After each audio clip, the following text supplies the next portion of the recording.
Welcome to the second of our church membership classes. In this class, we will explore the questions, who are we and where are we going? This is difficult for me. Since I've only been here a few months, I'm still trying to answer these questions for myself. And furthermore, I pray that you guys will actually have a big part in answering some of these questions. So maybe the best place to start is at the beginning. But then I run into the same problem. Where should the beginning of Union Church's story start? Now, if we're talking about when our building was completed, then our story goes back to 1890. But obviously, congregations are formed first, and then buildings are completed. And I'll be honest, I don't know yet when our congregation was formally gathered. I have a PhD in history and church history and theology, and honestly, I just haven't had time yet to sort through our founding documents.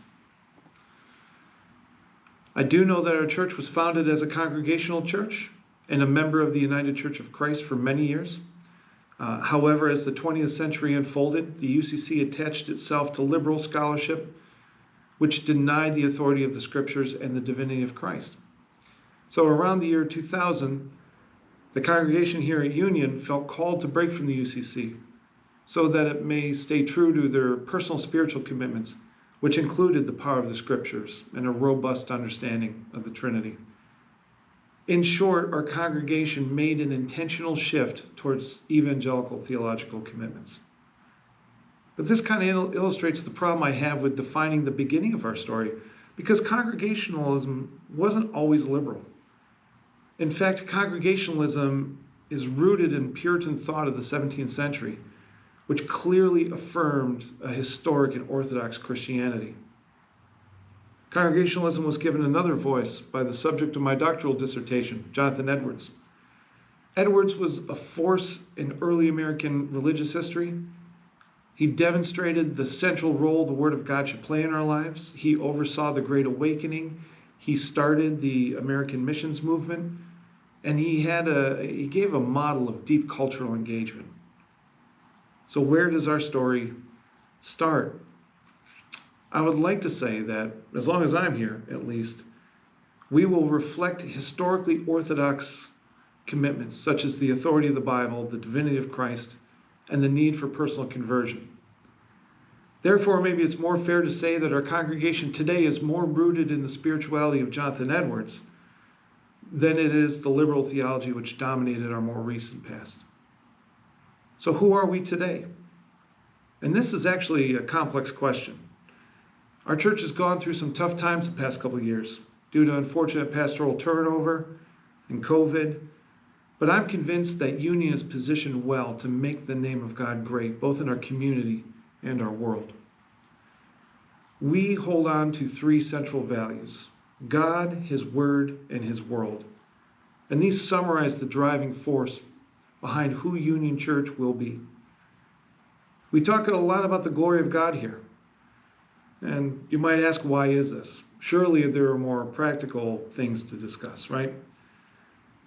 I've put the glory of God at the center of church life because it's the one thing in the Bible that is not a means to an end, but an end in itself. Evangelism is critically important for our church, but even evangelism is not an end to itself. Paul states in Colossians 1, and James states in the first chapter of his letter, that we are expected to pursue maturity, suggesting that conversion is only the beginning and not the end of the Christian experience. We are a church that delights in making the name of God great, of glorifying God. Now, this value is closely related to another one, our commitment to the authority of the Word of God. Church at Union is not simply a voluntary society, but a group of people who willingly submit to the Word of God. We gather every week, not just for encouragement, but for instruction by the Word of God. As Hebrews 4:12 states, that the Word of God is living and active, sharper than any double-edged sword, that cuts not only between joints and marrow, but soul and spirit as well. We believe the Word of God is just that. Words from God Himself that come with authority, that tell us how we need to live, how we need to change in order to become more like Christ. These are not monastic values, things to be contemplated in private devotion, but values that we expect to live in our world. When we understand, experience, and enjoy the glory of God, we should become overwhelmed with this desire to bring others into the same awe-inspiring experience. We believe that Jesus is the only hope for the world, and the only solution is to make Jesus known in our communities and across the globe. And you know what? There's several ways in which we're already engaged in this. Members of our church have been actively engaged for a decade or more in Senegal, building relationships and meeting needs in a predominantly Muslim community.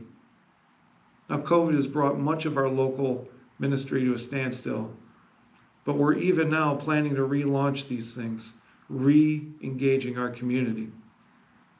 And we want other people who share our values of God, His Word, and His world to join us in making the name of God great, and in our community and around the globe. So if these words spark a joy in your heart, then I hope you will seriously consider joining us on this journey. Thank you.